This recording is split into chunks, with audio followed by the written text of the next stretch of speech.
Dear listener, settle into your favorite armchair with a cup of tea. You are about to enter the snowy lanes of St. Mary Mead, where nothing is ever quite as it seems. Join the inimitable Miss Jane Marple, knitting needles clicking, eyes twinkling, as she unravels a Christmas mystery wrapped in betrayal and village secrets. 10 cozy chapters await. Let us begin. Chapter 1. The Vanishing Beneath the Snow. The village lay under a quilt of snow so deep and undisturbed that even the rooks had given up their gossip and taken shelter in the yew trees behind the church. The high street, usually a ribbon of chatter and bicycle bells, was silent, save for the occasional creak of a gate or the muffled bark of a dog who had forgotten the world was meant to be asleep. The little Norman church of St. Mary the Virgin stood at the heart of it all, its squat tower rising like a shepherd's crook above the cottages. Tonight, every window glowed, ruby, sapphire, emerald, stained glass turned to living jewels by the candles within. From the lich gate to the porch, footprints crisscrossed the snow in a tidy lattice. Mrs. Price's sensible brogues, Dr. Haydock's galoshes with the worn left heel. Young Tommy Swetnam's scuffed army boots leaving half-moon divots where he'd kicked at the drifts for the sheer joy of it. Inside, the congregation filled the nave to bursting. It was the annual Christmas Eve service, and no one, not even old Mr. Flint, who claimed the pews gave him lumbago, would miss it. The air was thick with beeswax, spruce, and the faint sweetness of oranges passed surreptitiously to the children. The choir in crimson cassocks stood in 2 rigid lines beneath the chancel arch. Miss Clara Price, the organist, sat at the mighty instrument that had once belonged to a cathedral in Salisbury, her gloved fingers poised above the keys. Miss Jane Marple occupied her usual seat, 3rd pew from the front, aisle side, left. She wore a dove-gray coat with a fur collar, mink, though she would insist it was only rabbit, and a neat black velvet hat pinned at a precise angle. Her handbag rested on her lap, closed with a silver clasp shaped like a tiny acorn.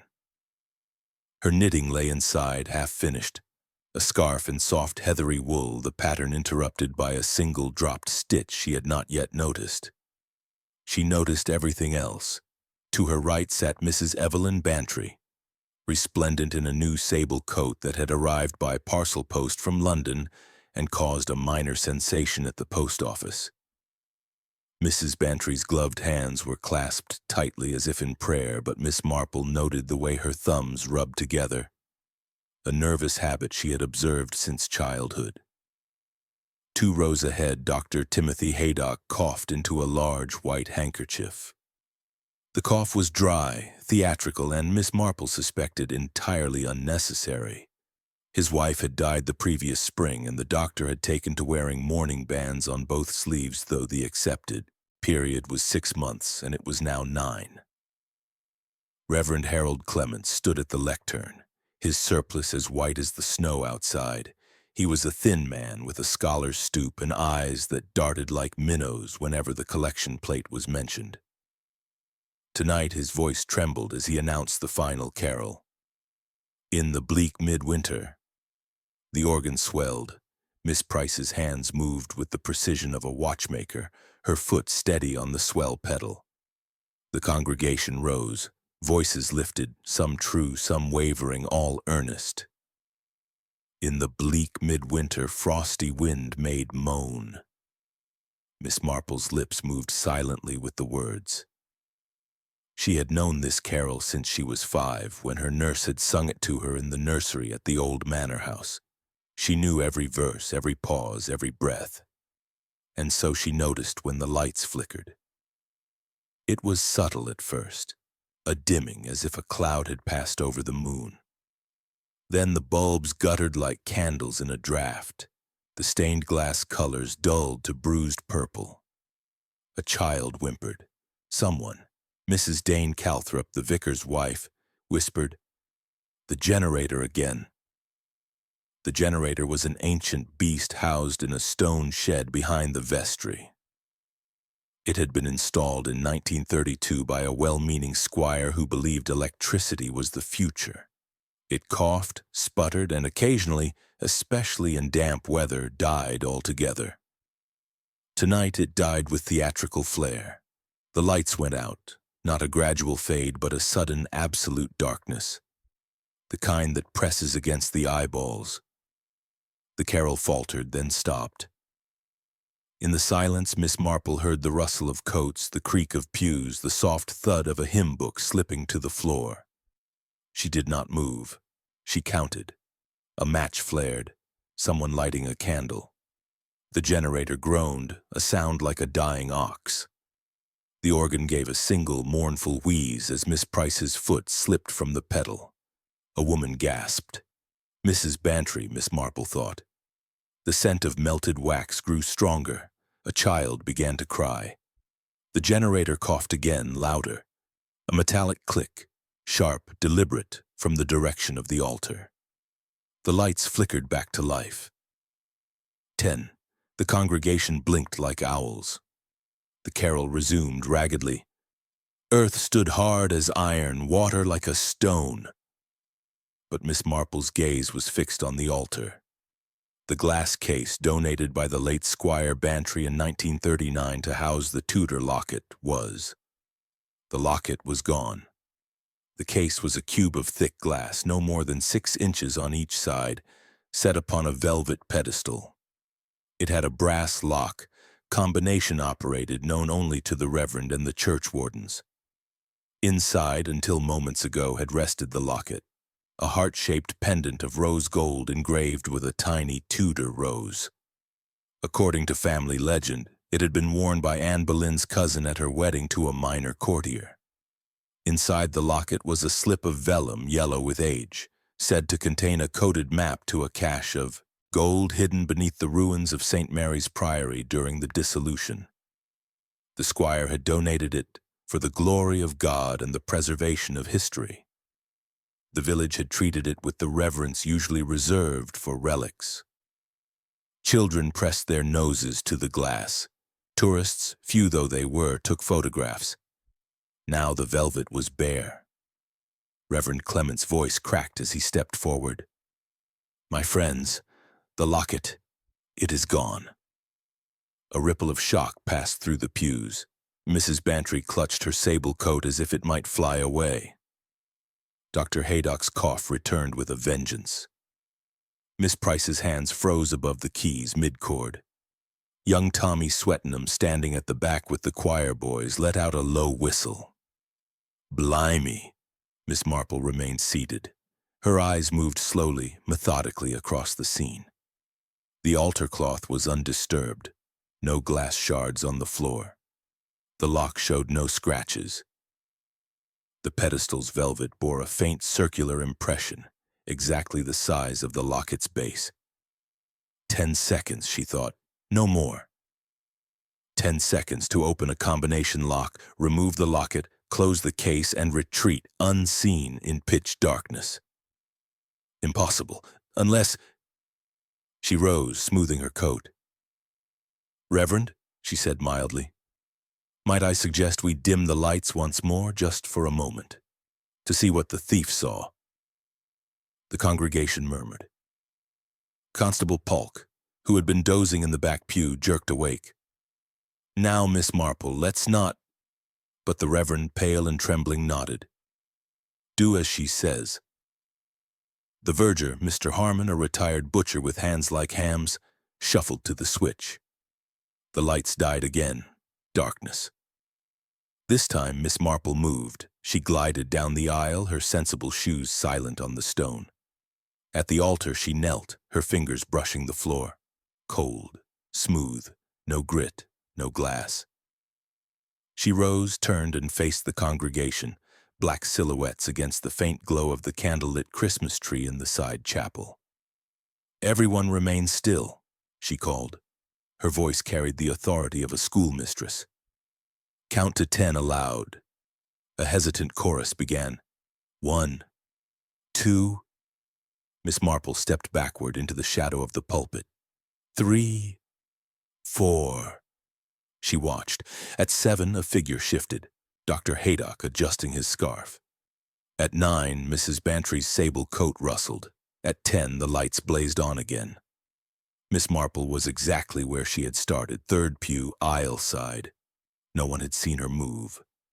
She smiled. Thank you.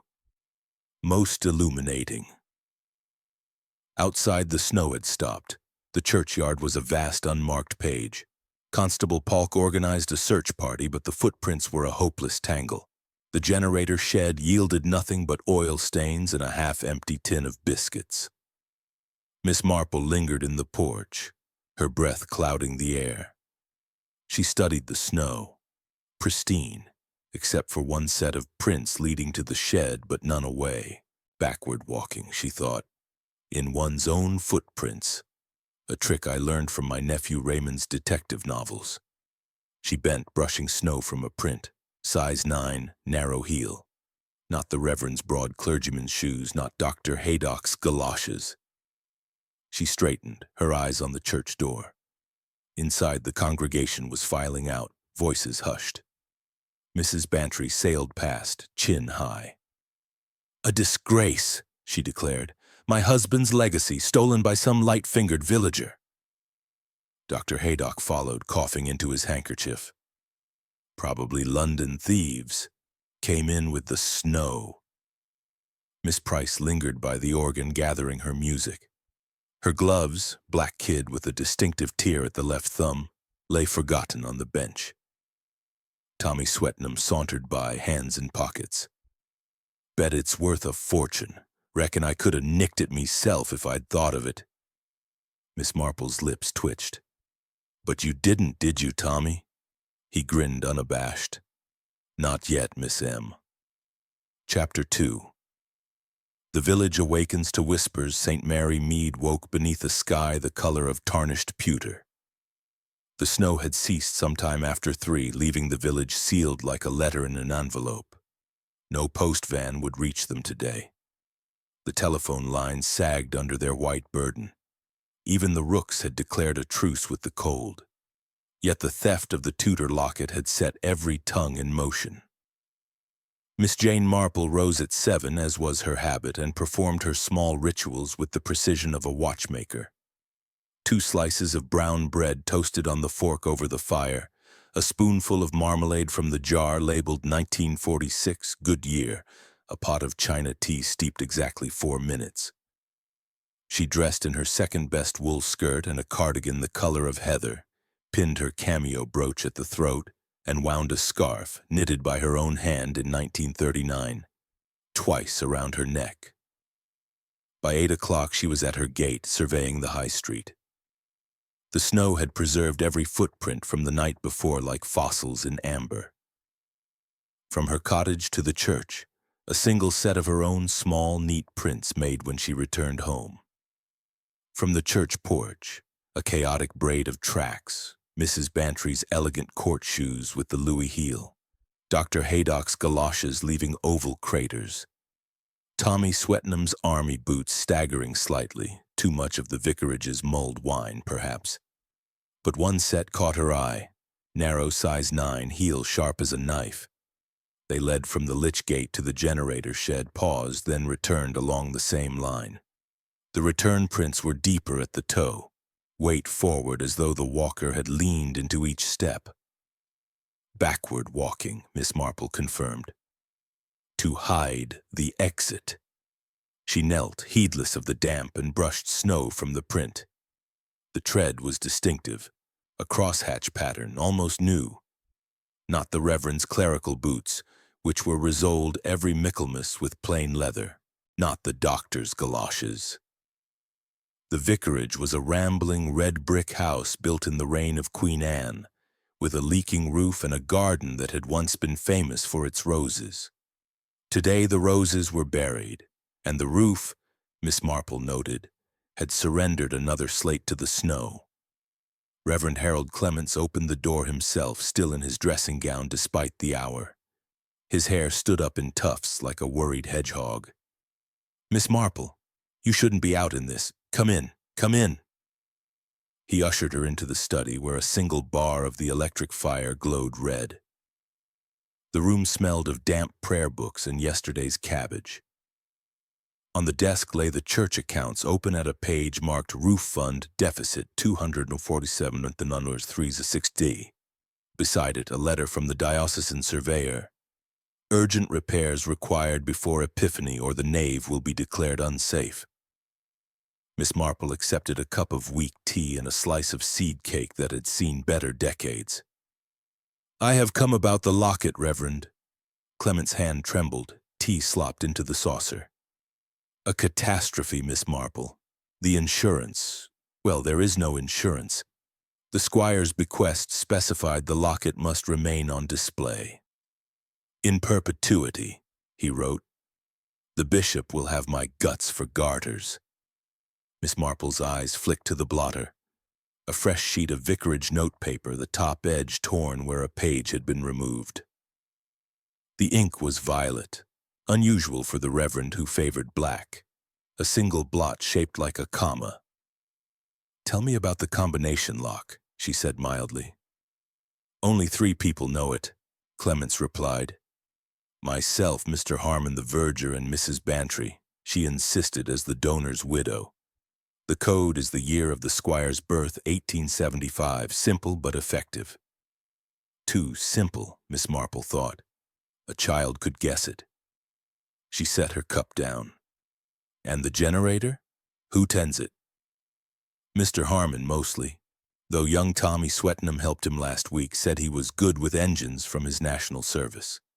The boy's a menace, but handy." Miss Marple filed this away. "Might I see the shed?" The generator shed was a squat stone box behind the vestry, its door secured by a rusty padlock. The snow around it was a battlefield of prints, but the single backward walking set remained clear.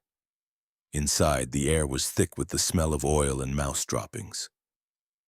The generator, a squat green-painted monster, crouched in the center, its exhaust pipe crusted with ice.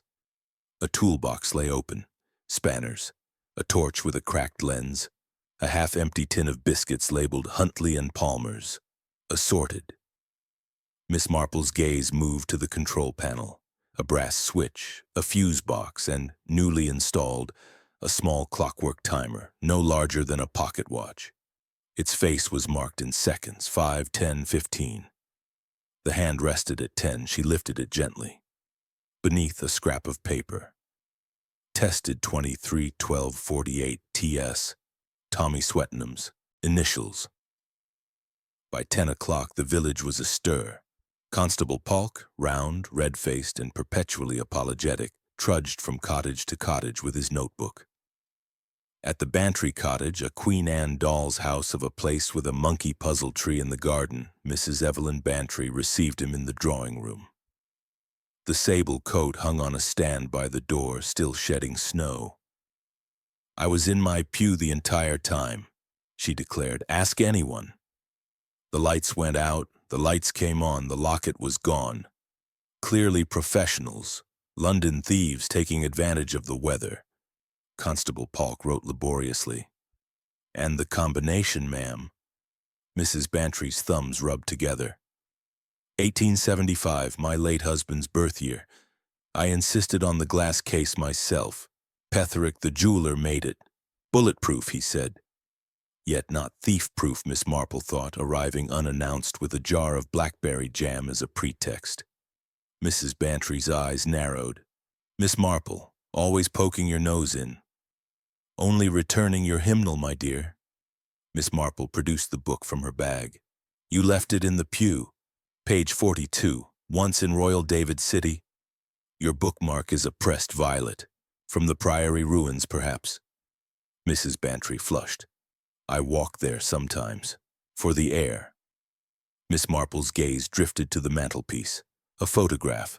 The squire in +4s, holding the locket aloft like a trophy.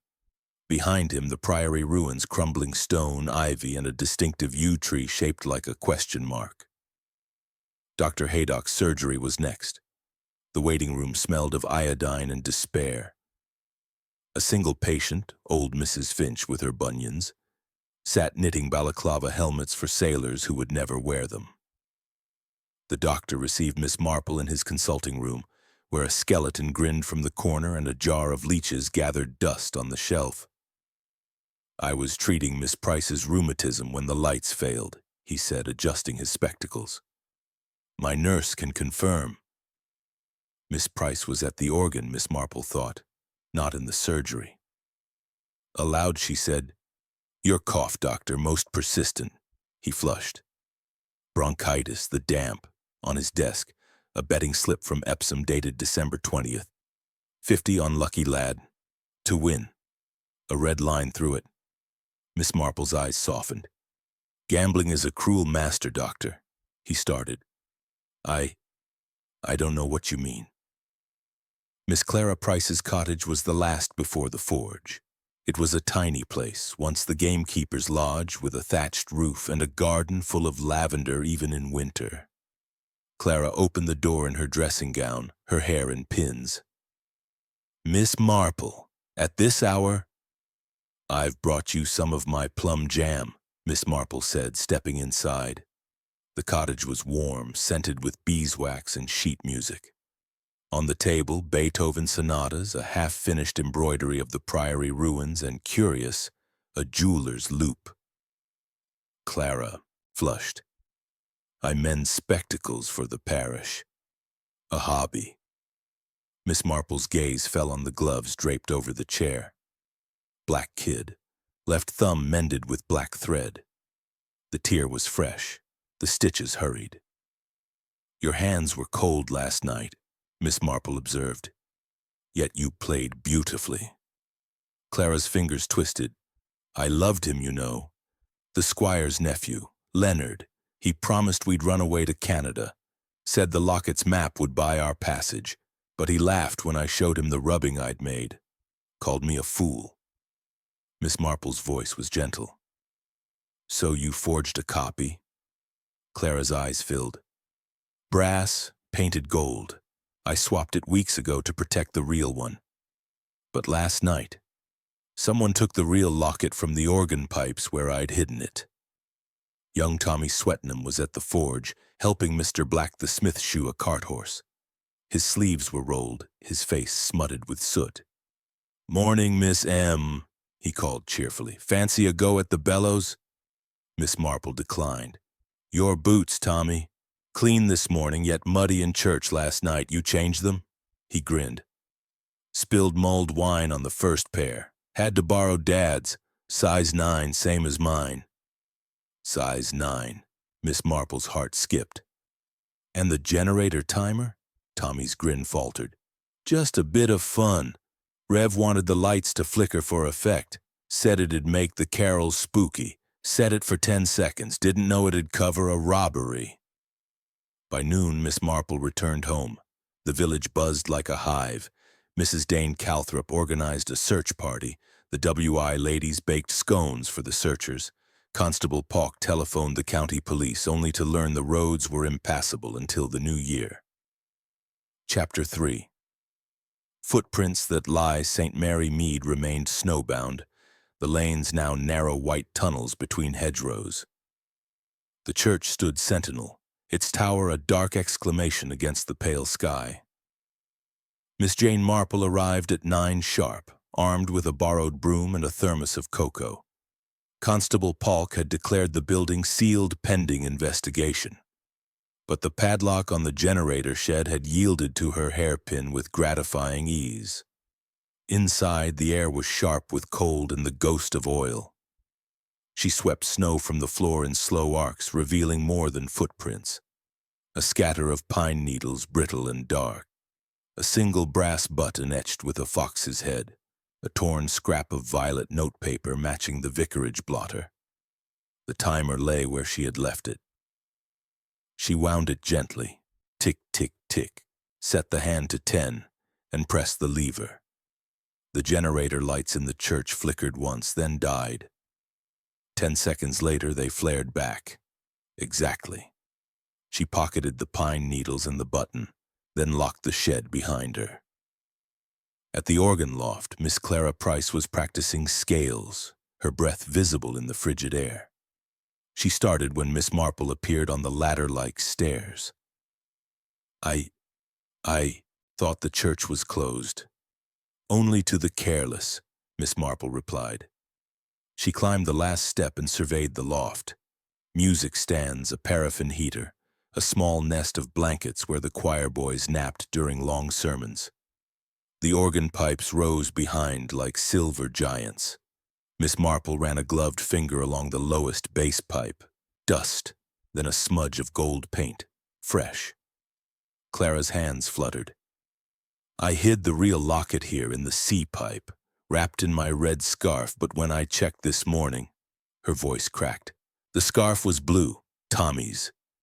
Miss Marple opened the pipe, empty save for a brass locket, tarnished, scratched, the clasp modern, the forgery. She turned it over. On the back, microscopic engraving, CP 1948. Your work, Miss Price? Clara nodded miserably. I thought if Leonard couldn't tell brass from gold, he didn't deserve the map. Dr. Haydock's surgery was locked, a note pinned to the door. Emergencies only. Ring bell. Miss Marple rang twice. The doctor appeared, unshaven, eyes red-rimmed. Miss Marple, unless you've broken a hip, I'm closed. Your cough seems improved, she observed. He flushed.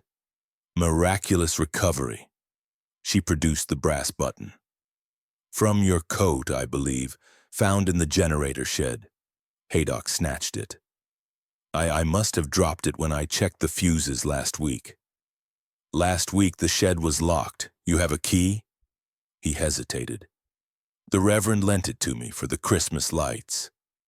Miss Marple's gaze drifted to the waiting room table. Yesterday's racing post open at the results. Lucky lad of fourth. Another red line. Mrs. Bantry received Miss Marple in the morning room, surrounded by seed catalogs and indignation. I've telephoned my solicitor, she announced. The locket was insured for $500 if it leaves the church. Since it was stolen inside, the policy is void. Typical. Miss Marple accepted a cup of lapsang souchong. You walked to the priory ruins yesterday despite the snow. Mrs. Bantry's thumbs rubbed. Exercise. One must keep the circulation. Your boots are by the door, size 6, yet the backward prints to the shed are size 9. Mrs. Bantry's cup rattled. I lent my boots to the maid. She posted a letter. At 9 in the morning on Boxing Day in 2 feet of snow, Tommy Swettenham was at the forge, pumping the bellows with unnecessary vigor. Sparks flew like orange snow. Morning, Miss M. Fancy a horseshoe for luck? Miss Marple produced the blue scarf. Yours, I believe. Tommy wiped soot from his brow. Found it in the organ loft this morning, thought I'd lost it. You swapped scarves with Miss Price? He grinned. She was cold, gallant, that's me. Yet the real locket was in her red scarf inside the pipe. You took the forgery thinking it real? Tommy's grin faltered. I was going to sell it, pay off Dad's tab at the Blue Boar. But it's only brass. Miss Marple's voice softened. And the pine needles in the shed. From the Christmas tree, I helped decorate, needles everywhere. Chapter 4.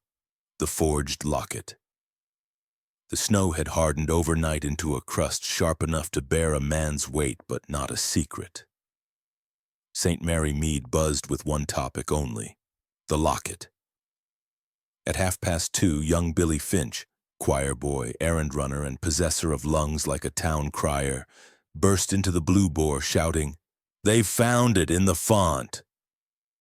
Within minutes the church filled.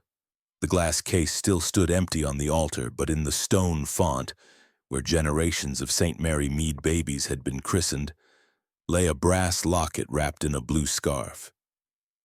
Constable Polk arrived breathless, helmet askew. "Stand back, please. Evidence!" Miss Marple slipped in behind Mrs. Dane Calthrop, who was clutching a plate of shortbread for morale. The locket was identical to memory. heart-shaped rose gold paint flaking at the edges, Tudor rose engraved on the front. The clasp, however, was bright and new. Reverend Clements lifted it with trembling fingers. A miracle. The thief's conscience, perhaps, Mrs. Bantry sniffed. Brass. I can smell it from here. Dr. Haydock peered over his spectacles. Remarkable likeness, almost professional. Miss Price, pale as the font's water, said nothing. Tommy Swetnam lounged against a pillar, hands in pockets. Told you it was junk. Miss Marple accepted the locket from the Reverend. It was warm from the candles. She turned it to the light. A hairline scratch ran across the Tudor rose, deliberate. On the back, beneath the paint, the faintest etching. CP 1948. She slipped it into her handbag. Mr. Petherick will examine it properly. The retired jeweler, his eyes are still keen. Mr. Petherick's cottage smelled of pipe tobacco and beeswax. His workshop was a chaos of loops, tweezers, and watch parts. Brass, he confirmed instantly, holding the locket to a green-shaded lamp. Gilt washed off in places. Clasp is modern Birmingham manufacture, 1947 stamp. And here, he angled the loop. Micro-engraving. CP, Clara Price's mark, I'd wager. She mended my spectacles last Michaelmas. Miss Marple nodded. The real locket is still missing. This was planted to end the search. Or to buy time, Petherick said. Note the scratch. Guides the eye away from the clasp. Clever misdirection. That evening, Miss Marple hosted tea in her parlor. Snow tapped the window like impatient fingers. The suspects arrived one by one, coats shedding crystals onto the rug. Reverend Clements carried a leather folder. Church accounts, Miss Marple noted. Dr. Haydock brought a bottle of black-currant cough syrup for the cold. Mrs. Bantry swept in wearing the sable coat and a scowl. Miss Price clutched sheet music as a shield. Tommy sauntered last, whistling, Good King, Wenceslas. Miss Marple poured Darjeeling into Crown Derby cups. The forgery is skillful, she began, producing the brass locket on a velvet cloth. But why return it at all? Silence. She turned to Clara. You made it to protect the real locket from Leonard Bantry. You swapped them weeks ago. Clara's cup rattled. He laughed at me. Said the map was worthless without the key. The musical cipher only an organist would know. Mrs. Bantry gasped. The map is musical? Notes hidden in the engraving, Clara whispered. Played on the swell pedal, they spell coordinates to the priory crypt. Dr. Haydock coughed, genuinely this time. I treated Clara's hands on the 23rd. She asked about brass allergies. I thought nothing of it. Reverend Clements opened his folder. The church roof fund received an anonymous donation yesterday, $50 in postal orders from London. Leonard, Miss Marple thought. Tommy grinned. I found the brass one in the font scarf, thought it was the real McCoy. Hid it in the organ to fence later. My mistake. Miss Marple's needles clicked. But someone moved the real locket after the blackout. Someone who knew the combination, the timer, and the organ pipes. She placed a pine needle on the cloth. From the Christmas tree. Shed visitor was in the nave post-blackout. Dr. Haydock's hand went to his coat, missing its fox head button. Mrs. Bantry's thumbs rubbed furiously. Reverend Clements closed his folder. I staged the blackout for insurance. 10 seconds to open the case, remove the forgery, close it again. But the real locket, his voice broke. Someone swapped it before I arrived. Miss Marple's gaze settled on the teapot. The locket has been stolen 3 times, once by love, once by greed, once by desperation. The third thief returned the forgery to end suspicion. She lifted the pot. More tea, anyone? Chapter 5. The Organist's Lament. The church was empty save for the echo of yesterday's tea and the faint scent of shortbread. Miss Marple climbed the narrow stairs to the organ loft at 10 o'clock, her boots leaving damp prints on the worn wood. Clara Price sat at the console, shoulders bowed, hands idle on the keys. Sheet music lay scattered, Beethoven's Pathétique, a hymn arrangement, and, half hidden beneath, hand-drawn maps of the priory ruins. Miss Marple gathered the maps gently. "You decoded the locket's cipher, Clara." Clara's voice was a thread. "Leonard said we'd sail to Canada. I believed him." She opened the swell pedal. Inside, a narrow cavity held a rolled vellum, the real map, traced in faded ink. Musical notes formed a grid, GDAE repeated across the priory crypt. "I hid the locket here after forging the brass copy," Clara continued, "wrapped in my red scarf, but on Christmas Eve after the blackout I found Tommy's blue scarf instead." The real locket was gone. Miss Marple studied the vellum. "Leonard never left for London, did he?" Clara shook her head. "He arrived the 23rd, stayed at the Blue Boar under the name Mr. Leonard Carter, paid in crisp £5 notes. The Blue Boar's landlord, Mr. Rudge, confirmed it over a pint of mild and bitter. Paid for a week in advance, said he was visiting family. Left yesterday morning, said the snow was too deep for the train." Miss Marple noted the ledger. "L. Carter, room 3, deck 2327. A pine needle clung to the page. Dr. Haydock's surgery was open for emergencies. He was bandaging Mrs. Finch's bunion when Miss Marple entered. "Your gambling debts, doctor," she said without preamble. $200 to a London bookmaker. The Reverend lent you the generator key to—" "Settle accounts?" Haydock's scalpel clattered. "Clements needed the insurance claim. I needed the debt erased. We planned to swap the locket with the forgery during the blackout, 10 seconds in and out. But when I opened the case," he swallowed. "The real locket was already gone." Reverend Clements received Miss Marple in the vicarage study, the roof fund folder open like a wound. "I wrote the note found in the empty case," he admitted. "Forgive me, I had no choice. Meant to look like a confession, but someone else used our blackout." He produced a telegram. "Arriving 29th stop L. Bantry." "Leonard is my son," Clements whispered. "Born before I took orders. Hidden 1920. His mother died in the flu. I sent him to my sister in London. He wrote last month, said he knew about the locket, needed money for debts. I refused. Then the forgery appeared. Mrs. Bantry's cottage smelled of lavender water and fear. She poured tea with shaking hands. "Leonard blackmailed me," she said. "Photographs. My husband with a dancer in Brighton, 1935. Said he'd sell them to the newspapers unless I helped. I gave him the combination, told him the map was worthless without Clara's cipher." Miss Marple produced the priory photograph from her bag. "You buried a rubbing under the yew tree years ago. Leonard dug it up." Mrs. Bantry's thumbs rubbed raw. "I swapped the lockets myself before the service. Hid the real one in the Christmas tree angel's hollow wing. Thought it safe until I could destroy the map." Tommy Swettenham was at the forge, shoeing a cart horse. Sparks flew. "I nicked the brass locket from the font," he confessed cheerfully. "Thought it was real. Hid it in the organ pipes to sell later. Found the real one by accident. Inside the angel. Gold's heavier. Swapped scarves to confuse things." Miss Marple's voice was stern. "You nearly sent an innocent woman to prison." Tommy flushed. "Didn't know about the map. Just wanted beer money." Chapter 6. The Snowbound Alibi.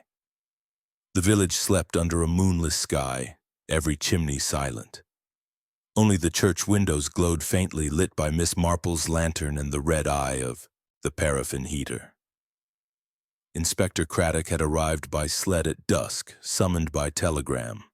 Tall, skeptical, with a London voice like cut glass, he now stood in the vestry with Miss Marple, Constable Polk, and the 5 suspects. The Christmas tree loomed in the corner, its angel askew. Miss Marple held the real locket aloft. Found in the angel's wing at 6 o'clock, wrapped in Mrs. Bantry's lace handkerchief after Tommy took the brass forgery from the organ. All eyes turned to Tommy. He shuffled. I put the brass one in the pipes, never touched the angel. Craddock's eyebrow rose. Then who moved the real locket twice in one night? Reverend Clements stepped forward, collar askew. Leonard is my son. He arrived the 23rd, threatened exposure unless I paid $500. I refused. On Christmas Eve, he must have... A crash outside. The vestry door burst open. Leonard Bantry stood on the threshold, snow in his hair, a spade in his gloved hand. Looking for this? He tossed a second spade, clods of earth still clinging onto the flagstones. Craddock moved swiftly. Leonard Bantry, I arrest you for... Wait. Miss Marple's voice cut like a knitting needle. Leonard, your coat. Pine needles clung to the wool, fresh. Leonard sneered, walked through the churchyard. So? Mrs. Bantry gasped. You dug under the yew. Leonard laughed. Found your old rubbing, Aunt, worthless without the cipher. Then I saw the angel, knew Clara's trick. Took the real locket while the lights were out. Hid it in the organ bench until the fuss died. Clara wimiced. You used my hiding place. Craddock examined the spade. Earth matches the priory ruins. You dug there too? Leonard shrugged. Insurance, in case the angel failed. Miss Marple opened the organ bench. Empty, except for a blue scarf and a scrap of violet notepaper. The Reverend's note. She read aloud, Forgive me, I had no choice. Planted by Leonard to implicate his father. Clements paled. You'd ruin me for 500? Leonard's eyes were hard. You ruined me first, hid me like a dirty secret. Dr. Haydock cleared his throat. I saw Leonard in the churchyard at 11 p.m. Christmas Eve. Thought he was carol singing. Mrs. Bantry added, He telephoned me from the call box, said he'd destroy the photographs unless I kept quiet. Tommy scratched his head. So I nicked the brass one thinking it was real. Leonard nicked the real one thinking it was safe, and someone else, Miss Marple finished, moved it again after Leonard. She turned to the Christmas tree. The angel's wing was cracked, new damage. Tommy took the brass locket at 9:30 p.m., she recounted. Leonard took the real one at 11 p.m. But at 6 a.m. Christmas morning, Mrs. Dane Calthrop saw fresh footprints from the church to the vicarage. Size 9, carrying weight. All looked at Reverend Clements. He raised trembling hands. I found the locket in the organ bench at dawn. Panicked. Hid it in the angel to buy time, meant to return it anonymously. Craddock sighed. So we have. Clara's forgery in the case.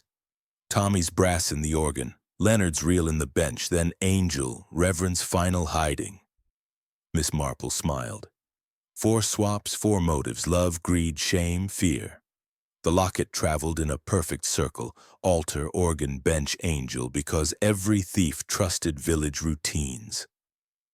Leonard lunged for the door. Craddock blocked him, handcuffs clicked.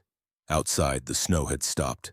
The churchyard lay pristine, every secret footprinted and confessed. Miss Marple restored the locket to its case. The map stays with the church. The gold, if it exists, belongs to history. Chapter 7. The generator's secret. The sky was the color of wet ash. Inspector Craddock and Miss Marple stood in the generator shed, breath pluming. Constable Polk held a lantern, its beam cut through the gloom like a scalpel.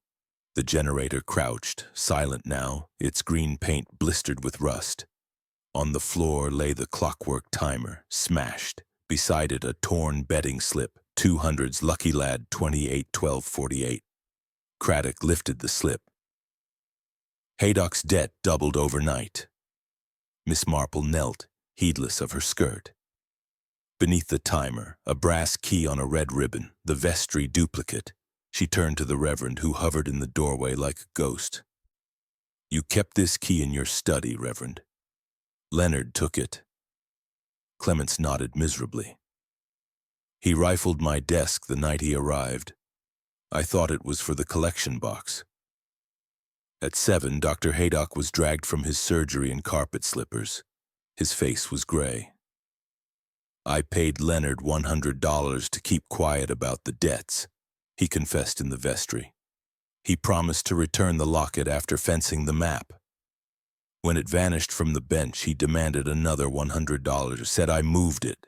Craddock's voice was steel. "You rigged the timer with Clements for the insurance swap. Leonard hijacked your blackout." Haydock sank into a pew. "I saw him leave the church at 11:15. He had mud on his cuffs, priory earth." Mrs. Bantry arrived at 8, summoned by telegram. The sable coat was replaced by a sensible tweed. Her thumbs were bandaged from rubbing. "Leonard telephoned from the Blue Boar at 11:30, she said. "Said he'd buried the photographs under the U with the rubbing. Told me to dig at dawn or lose everything." Miss Marple produced a sodden envelope from her bag, recovered from the churchyard. Inside, sepia photographs of the squire and a chorus girl, 1935. Mrs. Bantry's voice cracked. "I dug at 5 a.m., found only the envelope.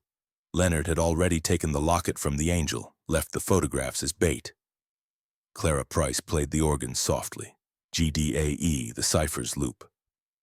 "I heard footsteps in the loft at midnight," she told Craddock. "Thought it was mice." Then the angel's wing cracked. Leonard whispered, "Tell no one, or Canada's off." Tommy Swettenham, released on bail, slouched in the back pew. "I saw Leonard sneak out the side door at 12:05, carried a spade, thought he was burying Christmas pudding for a laugh."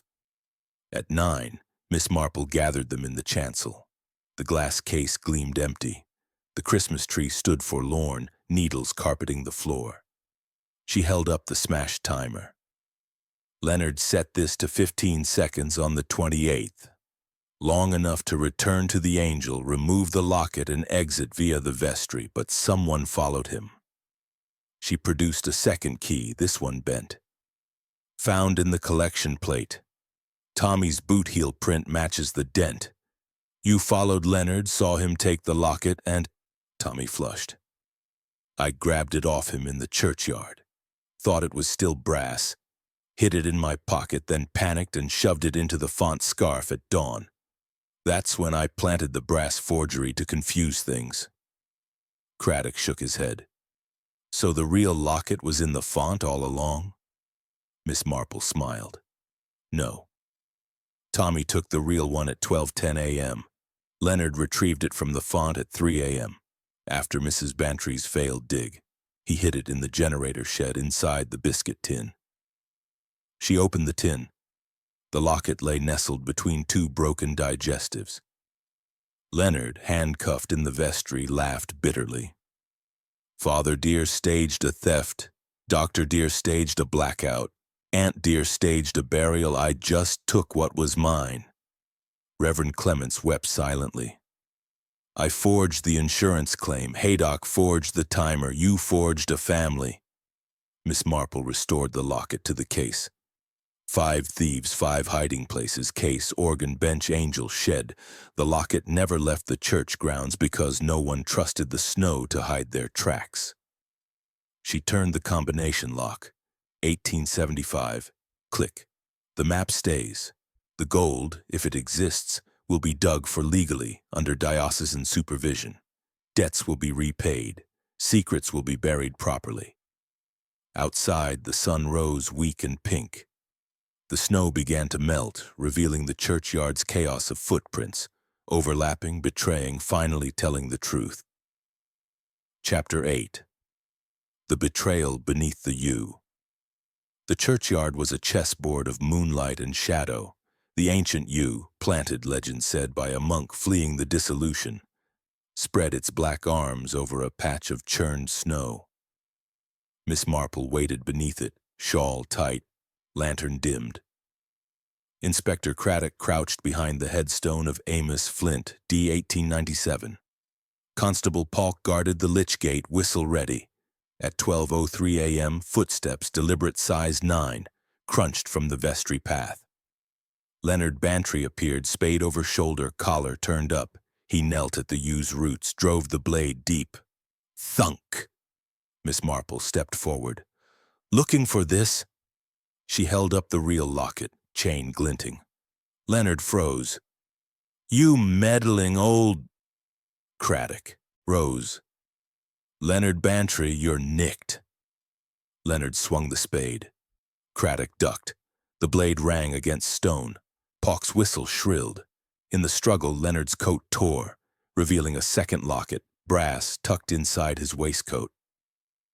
In the vestry, under a single bare bulb, the pieces fell into place. Leonard, wrists cuffed, sneered. "Wanted insurance and the gold, 2 bites." Miss Marple laid the items on the table like cards. Real locket from generator tin. Brass forgery from Leonard's pocket. Bent key from collection plate. Torn betting slip, Haydock's 200. Sepia photographs, Mrs. Bantry's blackmail. She spoke softly. "You arrived the 23rd, stole the vestry key, learned the combination from your father. On Christmas Eve, you let Clara's forgery stay in the case, knowing the blackout would mask your later theft." Leonard shrugged. "Planned to swap at 11 p.m. Dig at dawn. But the Reverend moved it to the Angel. Had to improvise." Reverend Clements entered, coatless, trembling. "I found your note in my desk. Pay or the parish learns the truth. I moved the locket at 5 a.m. to protect you." Leonard laughed. "Protect yourself." Dr. Haydock followed, escorted by Polk. "Leonard promised me the map would clear my debts. I rigged the timer for 15 seconds on the 28th so he could retrieve it from the Angel. Didn't know he'd double-cross me." Mrs. Bantry, pale, added, "He buried the photographs at 3 a.m., left a fake map to lure me out. I dug." He watched from the porch, laughing. Clara Price, eyes red, whispered, "He took the real locket from the bench at 3:30, hid it in the generator tin with the biscuits. Said we'd sail on the Queen Mary, first class." Tommy Swettenham, sheepish, held up the bent key. "I followed him at 3:45, saw the tin, thought it was more brass. Swapped in the font scarf to throw him off. My daft idea of heroics." Chapter 9. The revelation in the vestry St. Mary Mead had thawed enough for a final gathering. Not a trial, but a watch night service. The nave brimmed with villagers, their faces flushed from mulled wine and relief. Leonard Bantry sat cuffed in the front pew, flanked by Craddock and Polk. The other suspects occupied the second row. Reverend Clements, head bowed. Dr. Haydock, handkerchief twisted. Mrs. Bantry, thumbs still. Clara Price at the organ. Tommy Swettenham fidgeting. Miss Marple stood by the lectern, locket in hand. The Christmas tree, denuded, leaned against the wall. As the clock struck the hour, she raised a hand. The organ hushed. "My dear friends," she began, her voice carrying like a bell. "Tonight we bid farewell to the old year and to its secrets. The Tudor locket has returned, but its journey reveals more than gold. It reveals us." A murmur rippled. She opened the locket, the vellum map catching candlelight. "This cipher, GDAE, is no mere riddle. Played on the swell pedal, it maps the priory crypt, but the true treasure is the village that guards it." She turned to Clara. "You forged the brass copy out of love. For Leonard, for the music you shared. You swapped it into the case on the 23rd, hiding the real one in the organ pipe. A betrayal of trust, but born of kindness." Clara's fingers trembled on the keys. "I wanted to protect him from greed." Miss Marple nodded. "Yet Leonard, Reverend Clements's hidden son, betrayed you all. Arriving incognito, he stole the vestry key, learned the combination, 1875, and waited for the blackout. At 11 p.m. Christmas Eve, he removed the real locket from the case, unaware it was already your forgery, and hid it in the organ bench. Leonard shifted, chains rattling. I deserved it. Father abandoned me. Clements whispered, I hid you to save your future. Miss Marple continued. The Reverend, desperate for the roof fund, 247 deficit, staged the 10-second blackout with Dr. Haydock's timer, rigged for insurance fraud. But finding the bench empty at dawn, he panicked and moved the locket, retrieved by you, Leonard, at midnight, to the Christmas Angel's wing. Haydock coughed. My $200 debt blinded me. I reset the timer to 15 seconds on the 28th, hoping Leonard would fence it quietly. Mrs. Bantry, Miss Marple said gently. Blackmailed by Leonard's photographs, you buried a decoy rubbing under the U years ago. On Christmas morning, lured by threats, you dug fruitlessly while he watched, then confessed the combination to save your husband's name. Mrs. Bantry's voice broke. Legacy is a heavy chain. And Tommy, Miss Marple smiled. Youthful opportunism led you to snatch the brass forgery from the font at 9:30 p.m. Boxing Day, mistaking it for gold.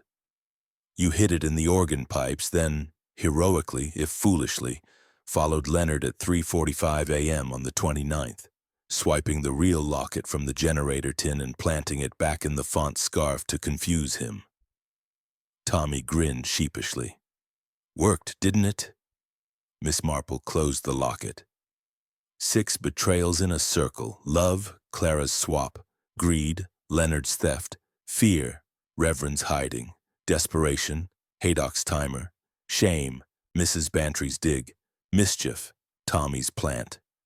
The locket moved, case to pipe to bench to angel to tin to font, never leaving the church. Each thief trusted the blackout, the snow, the village's forgetfulness. But human nature leaves traces, pine needles, bent keys, backward footprints. She tapped her list, projected on a bedsheet via lantern. The snow betrayed you all, she concluded. It preserved your steps, forcing the truth into the light. Craddock stood.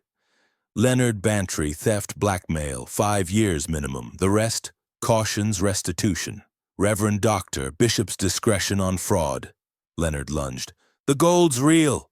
GDAE points to the crypt. Clara played the notes, haunting, resolving to a major chord. The congregation sighed. Miss Marple locked the case. The map frames beside it, no digging. History rests. As the organ swelled into Auld Lang Syne, villagers linked arms. Leonard was led away, the door thudding shut. Chapter 10.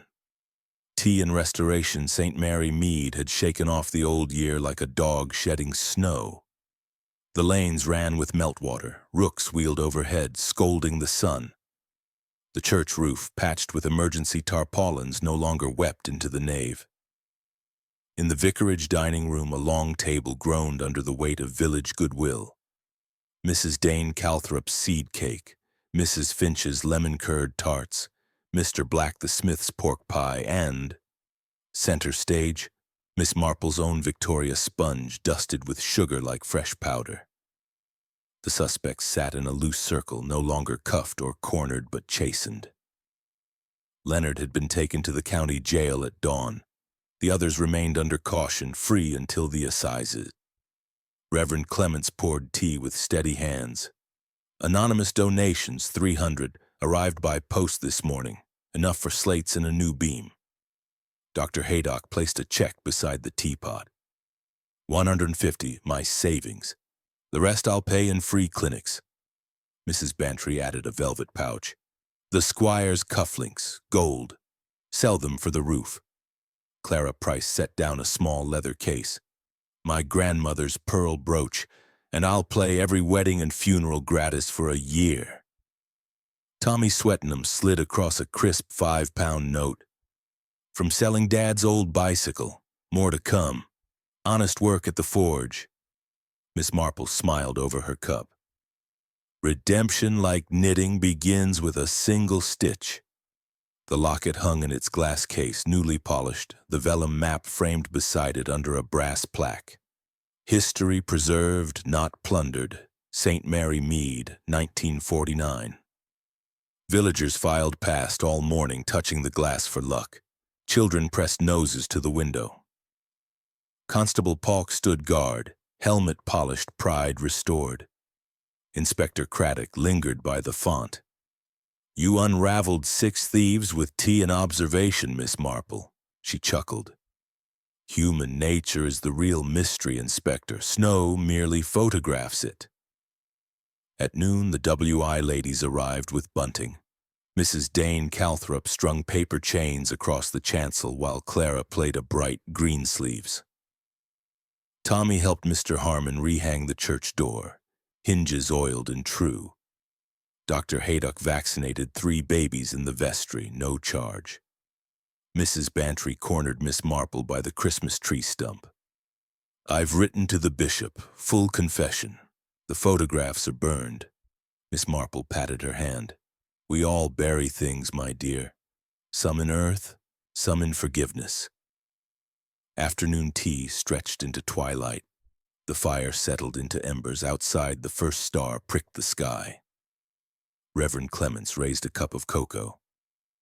"To Miss Marple, our quiet detective," she shook her head. "To St. Mary Mead. It solves its own mysteries given time and tea." Clara struck a final chord, GDAE resolving to C major, the cipher now a hymn of homecoming. Tommy produced a crate of oranges, naval surplus bartered at the forge. "For the Sunday school party." Laughter rose, warm as the fire. As guests departed, Miss Marple lingered in the porch. The snow was gone, mud squelched underfoot, but crocuses already nosed through the churchyard grass. She opened her notebook one last time. "Roof fund, 450 secured. Locket safe. Map educational. Debts repaid in coin and kindness. Leonard. 5 years possible parole for cooperation. Village stitch. Mended." She closed the book, slipped it into her bag beside the half-finished scarf, the dropped stitch now picked up and woven in. "Human nature," she murmured to the empty church, "is like snow. It falls in chaos but melts into order, if one waits patiently." The bell tolled 4. Somewhere a child laughed. Miss Marple walked home through the dusk, her footprints straight and sure, the only ones in the lane.